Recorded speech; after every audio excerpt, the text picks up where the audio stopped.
Hello friends, welcome to taste trips tips. ഞാൻ ഗ്രീഷ്മ. ഇന്ന് തയ്യാറാക്കാൻ പോകുന്നത് വ്യത്യസ്തമായിട്ടുള്ളൊരു സ്നാക്സാണ്. സ്പ്രിംഗ് ഒനിയൻ കൊണ്ട് ഒരു സ്നാക്സ് ഐറ്റം ഉണ്ടാക്കാം. സ്പ്രിംഗ് ഒനിയൻ അഥവാ ഉള്ളിച്ചീര അഥവാ ഉള്ളിയുടെ ഇല എന്നൊക്കെ പറയും. ഇത് ഒരു ചെറിയൊരു പിടി എടുത്തിട്ടുണ്ട്. ഇത് അരിഞ്ഞെടുക്കുക. സ്പ്രിംഗ് ഒനിയൻ അരിഞ്ഞെടുത്തത് ഏതാണ്ട് 1.5 കപ്പോളം ഉണ്ട്. അതിലേക്ക് ഒരു 3/4 ടീസ്പൂൺ ഉപ്പ് ചേർത്ത് കൊടുക്കുക.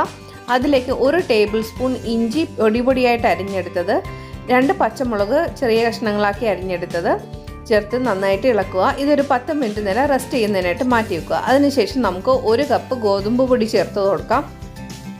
അതിലേക്ക് കുറച്ച് കറിവേപ്പില അരിഞ്ഞത് ചേർക്കുക. 1 ടീസ്പൂൺ മുളക് പൊടി ചേർക്കുക. നന്നായിട്ട് മിക്സ് ചെയ്തെടുക്കുക.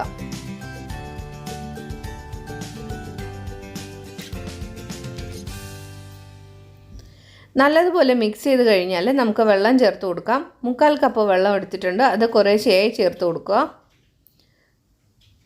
കുറേശ്ശെ വെള്ളം ചേർത്ത് നന്നായിട്ട് കുഴച്ചെടുക്കുക. ഒരുപാട് ഓവറായിട്ട് ലൂസായി പോകരുത്.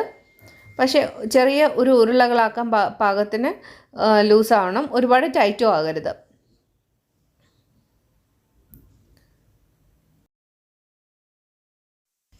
മാവ് ഒത്തിരി ലൂസായി പോയി കഴിഞ്ഞാൽ ഷേപ്പ് ചെയ്യാൻ ബുദ്ധിമുട്ടാണ്. അപ്പോൾ നമുക്ക് 2 ടേബിൾ സ്പൂൺ ഗോതമ്പ് മാവും കൂടി ചേർത്ത് മിക്സ് ചെയ്യാവുന്നതാണ്. പിന്നെ ഒരു പ്രത്യേക കാര്യം, മൈദമാവിലാണ് ഇത് ഏറ്റവും പെർഫെക്റ്റായിട്ട് വരിക, സോഫ്റ്റായിട്ട് വരിക. ഗോതമ്പ് മാവ് ഹെൽത്തി ആയതുകൊണ്ട് മാത്രമാണ് ഞാൻ ഗോതമ്പ് മാവ് യൂസ് ചെയ്തത്.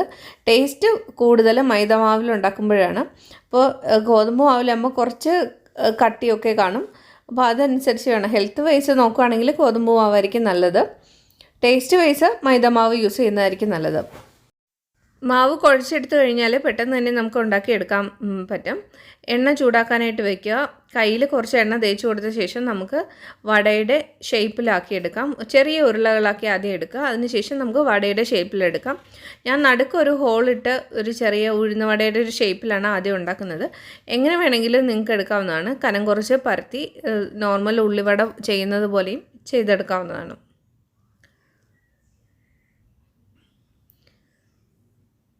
ഞാൻ ഇതുപോലെ ഒന്ന് ഹോളിട്ട് എടുത്തിട്ടുണ്ട്. ഇനി നമുക്ക് ചൂടായ എണ്ണയിലേക്ക് ഇട്ട് വറുത്ത് എടുക്കാവുന്നതാണ്. ആദ്യം ഇട്ട് കൊടുക്കുമ്പോൾ ഒരു ലോ ഫ്ലെയിമിൽ വെച്ചിട്ട് വേണം വട ഇട്ട് കൊടുക്കാൻ. അതിനുശേഷം നമുക്കൊരു മീഡിയം ഫ്ലെയിമിലേക്ക് മാറ്റാം. ഇതെല്ലാം ഒരു ലൈറ്റ് ബ്രൗൺ നിറമായി തുടങ്ങുമ്പോൾ നമുക്ക് എണ്ണയിൽ നിന്നും കോരിയെടുക്കാവുന്നതാണ്. കരിഞ്ഞു പോകരുത്. ഇലയൊന്നും ഒരുപാടൊന്നും കരിയുന്നതിന് വേണ്ടിയിട്ട് വെയിറ്റ് ചെയ്യരുത്. അതിന് മുമ്പ് തന്നെ കോരിയെടുക്കണം. അപ്പോൾ ഇതെല്ലാവരും ഒന്ന് ട്രൈ ചെയ്ത് നോക്കുക. ഇഷ്ടപ്പെട്ടെങ്കിൽ വീഡിയോ ലൈക്ക് ചെയ്യാനും ഷെയർ ചെയ്യാനും മറക്കരുത്. അടുത്ത വീഡിയോയുമായി കാണുന്നത് വരെ നന്ദി, നമസ്കാരം.